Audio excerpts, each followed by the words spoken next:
আপনার স্ত্রীর ছবি আপনি সোশ্যাল মিডিয়ায় যখন দিবেন, বন্ধুরা নিচে লিখবেন নাইস। এই নাইসের মানে কি বুঝতেছেন আপনি? সে কি বুঝাইতে চাচ্ছে? একটু বিবেকটা খরচ করেন।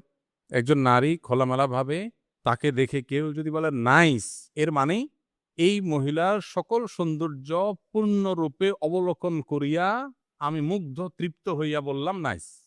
এটা হলো নাইসের তর্জমা। আপনি এবার দেখেন তো আপনার কাছে কেমন লাগছে? নিজের পরিবারের মেয়েদের খোলামেলা পোশাকে সোশ্যাল মিডিয়াতে হোক, অফলাইনে হোক, মানুষের সামনে উপস্থাপন করার পর যারা দেখে, তারা দেখার পর তাদের মনোজগতে যে চিন্তার উদ্রেক হওয়ার কথা, সেটা আমাদের সবার জানা।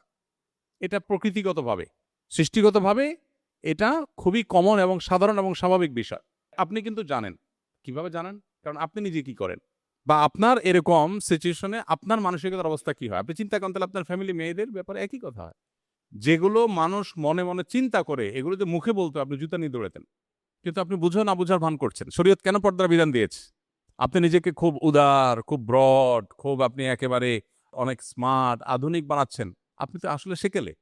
আপনি আপনার পরিবারের মেয়েদের মানুষের সামনে তাদের সৌন্দর্য উপস্থাপন করার মধ্য দিয়ে মানুষের কাছে যে বাজেভাবে তাদের উপস্থাপন করছেন, তাদের যে অপমান করছেন, এটা আপনি বোঝারও চেষ্টা করছেন না।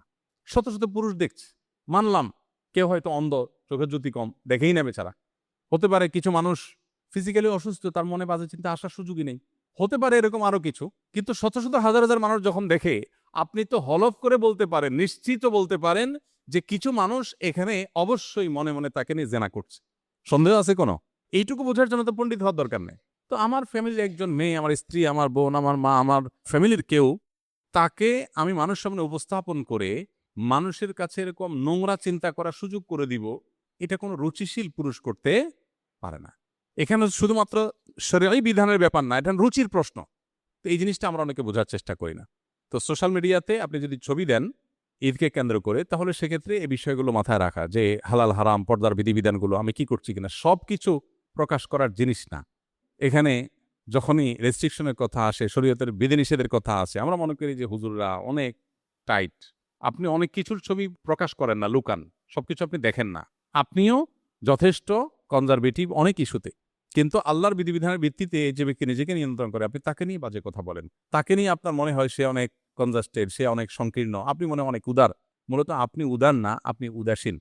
জামাই বউ একসাথে ঈদের জামা কাপড় পরে ছবি তুলে সোশ্যাল মিডিয়ায় দিয়ে দিলেন। আর বললেন, দোস্তরা ঈদ মুবারক। দোস্ত তো বানাইছেন ৫,০০০ ফেসবুকে। এখন এই যে ছবি দিলেন, এটাতে রমজান জুড়ে যে আমল-টামল করলেন, এগুলো সব বরবাদ করার জন্য যথেষ্ট হয়ে যেতে পারে। সেরকম একটা কাজ করলেন। তো এটা তো নাজায়েজ কাজ।